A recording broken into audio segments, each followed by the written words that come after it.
Good morning, I'm Natarsha Belling and welcome to a special edition of 10's Morning News for Queensland. The East Coast flood crisis has now become Australia's worst disaster in living memory.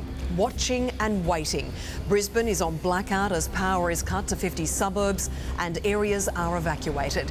The city braces itself for a torrent of floodwater. A town in trauma, Toowoomba tries to come to terms with the aftermath of its devastating flash floods. At least 10 people are dead, half of them children, with 90 people now missing. Today, the grim search for more bodies continues.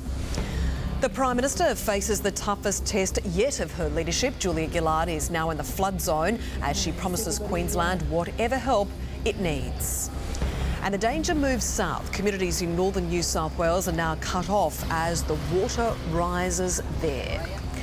But bad news, unfortunately, for the flood zone today, with the weather, thunderstorms and rain forecast all the way down the eastern half of the country, and there's no let-up in sight. Now, we have extensive coverage from all the flooding hotspots right across Queensland and New South Wales this morning as the full scale of this disaster becomes clear. All eyes, as we reported, are on Brisbane this morning, where the river levels are rising fast. Let's go there now to our reporter, 10 News reporter Danielle Isdale. Danny, what's the latest? How's it looking there at the moment? Very nervous. It is very nervous. The sun is out, so the rain has stopped, but the river certainly hasn't. You can see the Brisbane River raging at the moment. We've seen all sorts of things floating down, huge boats attached to pontoons. They've just ripped out. They're heading off to who knows where. The speed in which the current is moving is quite incredible, and many people are coming down to the banks to have a look at it. The CBD itself has been evacuated. We're hearing sirens from across the river. Power is cut there. There are no businesses, shops open. Indeed, Premier Anna Bligh has advised that if you intend to go to work in Brisbane today, be prepared to stay there for perhaps up to 3 days. So the advice is to stay home if possible, unless of course you are in those areas that are being evacuated. We're hearing reports of Graceville having a very large amount of trouble with the flooding. Jindalee, the same situation. The Western Freeway, usually very busy with traffic at this time of day. It is completely cut off, more like a river than a road. Fairfield is in trouble. The RSPCA is being evacuated, and police are saying that it's been cut in half. They're coming back in and out to help people evacuate.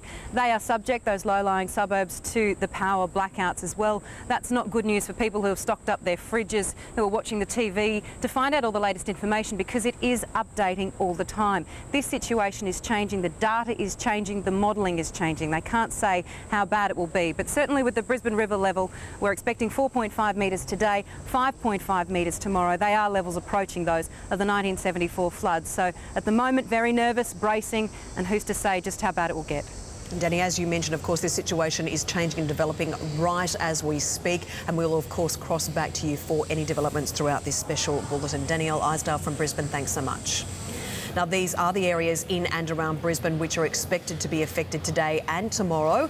Up to 80 suburbs, obviously, mainly in low-lying areas around the river. If you are in these areas, you are advised to prepare to move your belongings, and if you aren't, then the advice is to stay well away to give residents there a chance to prepare for the water without having a battle with sightseers. Suburbs at Ipswich, west of Brisbane, are in a state of chaos. Hundreds of people have been evacuated from Goodna after the Brisbane River broke its banks.